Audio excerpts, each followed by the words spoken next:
2025 రోజు బోరేగాం గ్రామం ముదుల్ మండలం నిర్మల్ జిల్లాకు సంబంధించిన దళితులు బౌద్ధ పౌర్ణమి సందర్భంగా బుద్ధుడి యొక్క విగ్రహాన్ని ఏర్పాటు చేసుకోవడం జరిగింది. అంతకంటే 9 నెలల క్రితం అక్కడ ఉన్న 26 ఎకరాల ప్రభుత్వ భూమిలో ఒక హనుమాన్ విగ్రహాన్ని అగ్రవర్ణాలకు సంబంధించిన వాళ్ళు ఏర్పాటు చేయడం జరిగింది. ఎలాంటి అనుమతి లేకుండా హనుమాన్ విగ్రహాన్ని ఏర్పాటు చేశారు. అప్పుడు అధికారులు స్పందించలేదు, ఇతరులకు ఎవరికి కూడా ఎలాంటి అభ్యంతరం కనిపించలేదు.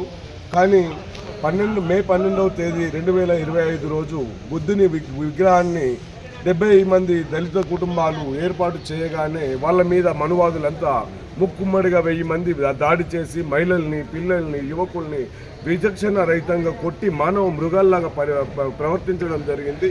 దీన్ని మేము భీమ్ ఆర్మీ యొక్క కామారెడ్డి, నిజామాబాద్, నిర్మల్, ఆదిలాబాద్ జిల్లాల తరఫున భీమ్ ఆర్మీ పూర్తి స్థాయిలో ఖండిస్తుంది. ఇప్పుడు కలెక్టర్ గారికి, నిర్మల్ జిల్లా కలెక్టర్ మేడం గారికి సంబంధించిన విషయాన్ని వివరించడం జరిగింది మరియు ఆమెకు లేఖ ద్వారా తెలియజేయడం కూడా జరిగింది. ఒకవేళ ఆ స్థలంలో బుద్ధుడి విగ్రహాన్ని తిరిగి పునర్నిర్మించకుంటే రాష్ట్ర వ్యాప్త ఆందోళనలు తప్పవని చెప్పేసి మేము ప్రభుత్వాన్ని హెచ్చరిస్తున్నాం.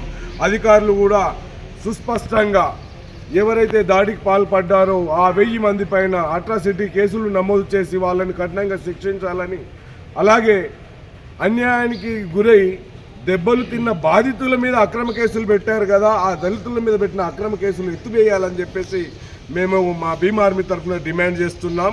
జై భీమ్, జై భీమ్, జై భీమ్ ఆర్మీ, జై భీమ్ ఆర్మీ.